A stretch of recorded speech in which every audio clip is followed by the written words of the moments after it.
اللہ کے نبی صلی اللہ علیہ وسلم نے فرمایا کہ ابن آدم کہتا ہے یقول ابن آدم مالی مالی، میرا مال میرا مال۔ فرمایا تیرا مال کون سا ہے؟ فرمایا جو تو نے کھا لیا وہ ختم ہو گیا، جو تو نے پہن لیا وہ بوسیدہ ہو گیا، اور فرمایا جو تم نے صدقہ کر دیا وہ ختم ہو گیا۔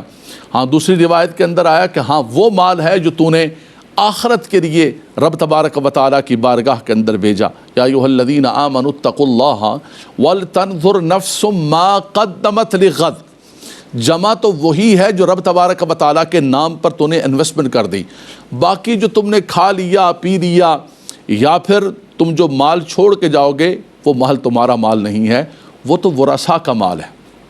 اب اس کے اندر تمہارا کچھ اختیار بھی نہیں ہے، یہاں تک کہ اگر انسان کوئی وصیت بھی لکھتا ہے، کوئی ول بھی لکھتا ہے، تو اس کی وہ وصیت بھی من و عن قابل قبول نہیں ہوگی، بڑی مشکل سے 1/3 پر جو ہے اس کا لاگو ہوگا۔ تو فرمایا کون سا تیرا مال ہے جس پر تو فخر کر رہا ہے اور تو کہہ رہا ہے مالی مالی مالی، تو آوازیں دے رہا ہے اللہ اکبر اللہ اکبر۔ فرمایا یہ مزاج اللہ کے نیک بندوں کا نہیں ہے۔ اللہ کے نیک بندوں نے روزیاں بھی کمائیں، رزق حلال بھی کمایا، تجارت بھی کی، لیکن ایسی تجارت نہیں کی کہ جس کے اندر قرآن کو فراموش کر بیٹھے، تلاوت قرآن کو، اللہ کے ذکر کو، نماز کو، حقوق اللہ کو، حقوق العباد کو دنیا کے اندر لگ گئے۔ فرمایا نہیں فَأَمَّا مَنْ طَغَىٰ وَآثَرَ الْحَيَاةَ الدُّنْيَا فَإِنَّ الْجَحِيمَ هِيَ الْمَأْوَىٰ۔ فرمایا یہ تو تباہ کرنے والی ہے۔ ہاں اللہ کے بندوں نے وہ معیشت کی کہ اللہ اکبر اللہ اکبر، رجال لا تلہیہم تجارت ولا بیع عن ذکر اللہ۔ فرمایا کوئی تجارت، کوئی بیع، کوئی بزنس، کوئی کاروبار اللہ کے ذکر سے ان کو غافل نہ کر سکا۔ رجال لا تلہیہم، یہی الہا یلہی۔ فرمایا کسی چیز نے ان کو غافل نہیں کیا، وہ تجارت بھی کرتے، لیکن جب اللہ تبارک و تعالیٰ کی طرف سے صدا آتے تو سب کچھ چھوڑ کر رب تبارک و تعالیٰ کی بارگاہ کے اندر حاضر ہو جاتے۔ فرمایا الہاکم التکاثر حتی زرتم المقابر۔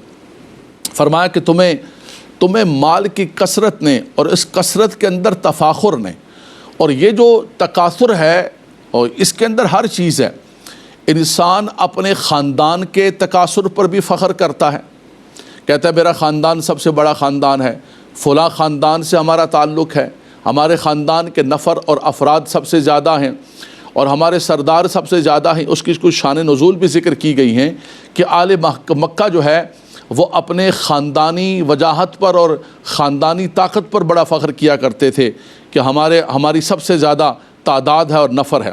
اور قرآن مجید فرقان حمید کے اندر سورہ کہف کے اندر جو 2 اشخاص کا ذکر کیا گیا، وہاں بھی ایک آدمی کہتا ہے جب وہ اپنے باغ کے اندر داخل ہوتا ہے تو یہی کہتا ہے کہ انا اکثر منک مالا واعز نفرا، میں مالی اعتبار سے بھی اور نفر اور جتھے کے اعتبار سے بھی تم سے زیادہ ہوں۔ تو یہ مزاج تھا زمانہ جاہلیت کے تفاخر کا کہ وہ افرادی اعتبار سے بھی، مالی اعتبار سے بھی، عزت و شان کے اعتبار سے بھی، ہر چیز کے اندر جو ہے وہ تفاخر کرتے ہوئے تکاثر، کثرت چاہتے تھے۔ اسلام نے آ کر سنہری پیغام دیا کہ کثرت نہ مانگو رب تبارک و تعالیٰ سے، برکت مانگو، اور وہ چیز مانگو کہ جس میں اللہ تبارک و تعالیٰ کی طرف سے رحمت و برکت ہو۔ انسانی مزاج ہے، انسانی طبیعت ہے۔ رب تبارک و تعالیٰ نے سورہ حدید کے اندر بھی فرمایا کہ وَاعْلَمُوا أَنَّمَا الْحَيَاةُ الدُّنْيَا لَعِبٌ وَلَهْوٌ وَزِينَةٌ وَتَفَاخُرٌ بَيْنَكُمْ وَتَكَاثُرٌ فِي الْأَمْوَالِ وَالْأَوْلَادِ۔ اللہ اکبر۔ انسان کا بچپن ہوتا ہے لہو و لعب کے اندر، پھر ایک ایج آتی ہے کہ انسان جو ہے اپنے آپ کو سنوارنے اور نکھارنے میں لگا رہتا ہے، پھر ایک جوانی کا وقت آتا ہے کہ تفاخر بینکم، انسان جو ہے وہ فخریہ طور پر اپنی طاقت کا اظہار کرتا ہے اور اپنے کزن سے، اپنے نیبر سے، اپنے فرینڈ سے، اپنے ساتھیوں سے، اپنے سرکل سے چاہتا ہے کہ میں آگے بڑھ جاؤں۔ اور پھر جب عمر کا آخری حصہ آتا ہے، بڑی عجیب و غریب قسم کی بات ہے، انسان کے اعضاء کمزور ہو جاتے ہیں۔ وَمَن نُعَمِّرْهُ نُنَكِّسُ فِي الْخَلْقِ۔ اللہ اکبر۔ وہ جو قوتیں بڑھتی جا رہی تھی اب وہ قوتیں گھٹنا شروع ہو جاتی ہیں، ہر چیز کمزور ہونا شروع ہو جاتی ہے۔ اگر 2 روٹی کھاتے تھے تو 1 روٹی پر آ گئے، نیند کم ہو گئی، آرام کم ہو گیا، چلنا پھرنا کم ہو گیا، ہر چیز کم ہو گئی۔ لیکن تکاثر فی الاموال والاولاد، یہ جو مال اور افرادی قوت اور خاندان کی بڑھوتی ہے، اس کے اندر کمی نہیں آتی ہے چاہے انسان کی ٹانگیں قبر میں کیوں نہ ہو۔ اللہ کے نبی صلی اللہ علیہ وسلم نے فرمایا کہ بڑی عجیب بات ہے، ولا یزال قلب الکبیر شابا فی اثنتین فی حب الدنیا و طول العمل۔ اللہ اکبر، رواہ البخاری۔ فرمایا کہ انسان بوڑھا ہو جاتا ہے، شیخ ہو جاتا ہے، لیکن اس بوڑھے کے دل کے اندر بھی دو چیزیں جوان ہوتی ہیں، دو امنگیں جوان ہوتی ہیں، ایک دنیا کی محبت اور ایک لمبی امیدیں کہ نہیں ابھی تو بہت کچھ مجھے کرنا ہے، ابھی بڑا ٹائم ہے میرے پاس، مجھے بہت کچھ کام کرنا ہے۔ اور دنیا کی محبت گھٹنے کے بجائے عمر کے ساتھ ساتھ اللہ اکبر ولا یزال قلب الکبیر شابا، وہ بڑھ جاتی ہے۔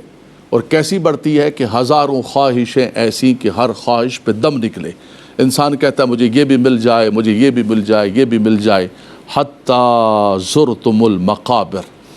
اللہ کے نبی صلی اللہ علیہ وسلم نے فرمایا کہ اس کے من کی آگ کو کوئی چیز بجھا نہیں سکتی ہے، اس کے منہ کو اور اس کے پیٹ کو کوئی چیز بھر نہیں سکتی ہے۔ لا یملأ فاہ ولا یملأ جوفہ الا التراب، صرف قبر کی مٹی ہے جو جا کر اسے ٹھنڈا کرتی ہے۔ اللہ اکبر۔ لیکن حضرات گرامی، اسی زمین پر انہی انسانوں کے اندر ایک جماعت ایسی بھی ہے جس کی یہی قرآن گواہی دیتا ہے۔ فرمایا وَمَن یُوقَ شُحَّ نَفْسِهِ فَأُولَٰئِکَ هُمُ الْمُفْلِحُونَ۔ میرے نبی کے وہ مبارک صحابہ کرام جو اپنے کاروبار کو، زمینوں کو، گھر بار کو مکہ مکرمہ کے اندر حضور کی خاطر اللہ کے رضا کے لیے چھوڑ کے آ گئے۔ لِلْفُقَرَاءِ الْمُهَاجِرِينَ الَّذِينَ اخرجوا من دیارہم واموالہم یبتغون فضلا من اللہ ورضوانا وینصرون اللہ ورسولہ۔ اللہ اکبر، اللہ کی رضا اور رضوان کے لیے۔ کوئی بھی انسان ہجرت کرتا ہے اپنے فیوچر کو، اپنے بچوں کے فیوچر کو برائٹ کرنے کے لیے کرتا ہے۔ یہ میرے نبی کے صحابہ کرام ہیں جنہوں نے مستقبل کو بظاہر روشن کرنے کے لیے نہیں، اپنی قبر کو، اپنی آخرت کو روشن کرنے کے لیے سب کچھ چھوڑ کے فقیر بن کر آگے جہاں پر پہنچے ان پر بھی قربان جائیں۔ انہوں نے کہا یہ ہمارا گھر ہے، یہ ہماری زمینیں ہیں، یہ ہماری پراپرٹی ہے، یہ ہمارا سب کچھ ہے، بزنس ہے، آؤ اس کو ڈیوائڈ ٹو کرتے ہیں۔ ہمیں آپس میں حضور نے بھائی بھائی بنا دیا۔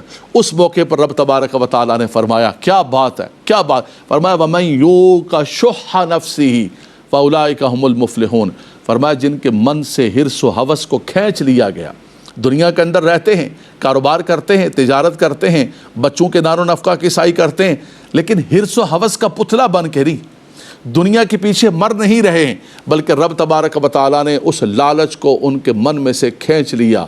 اللہ اکبر، فَأُولَٰئِکَ هُمُ الْمُفْلِحُونَ، یہی لوگ فلاح پا گئے، کامیاب و کامران ہو گئے۔ یہ میرے نبی کے وہ مبارک صحابہ کرام ہیں جن کی گواہی رب تبارک و تعالیٰ دے رہا۔